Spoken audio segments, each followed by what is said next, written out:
Nigel, a bad night at the office for the Conservative Party, which they predicted, but I don't think they thought it would be as bad as it was. No, I think the prediction was meant to be expectation management. And what they were really hoping for was, say, losses of about 700, on a good night, 500.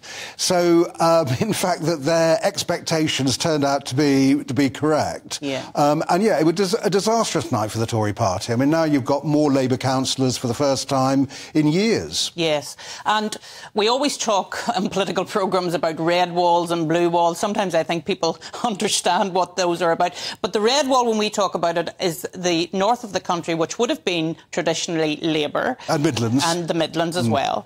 And that went to the Tory Party under Boris Johnson in 2019. So those seats are always very closely looked at. What happened there?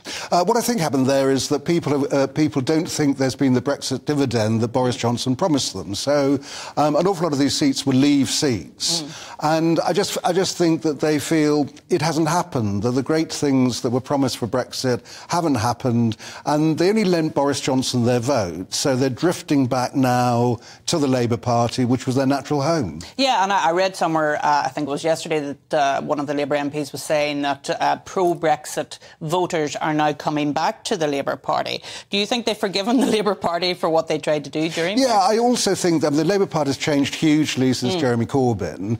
The most important thing for a Brexit voter is there's no chance that Keir Starmer will try and do a second referendum or try and take Britain back into Europe.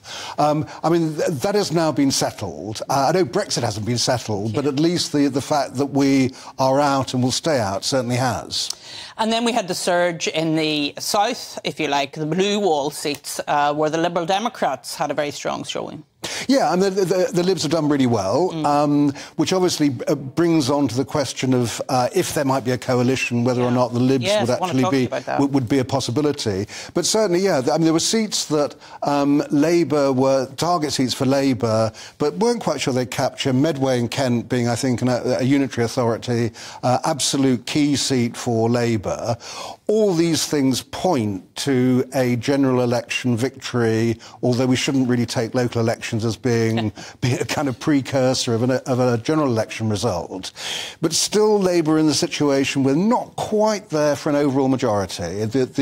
Depending on which calculation you use, they're between 7 and 9 points ahead of the Tories based on this vote. Not quite enough. Yeah.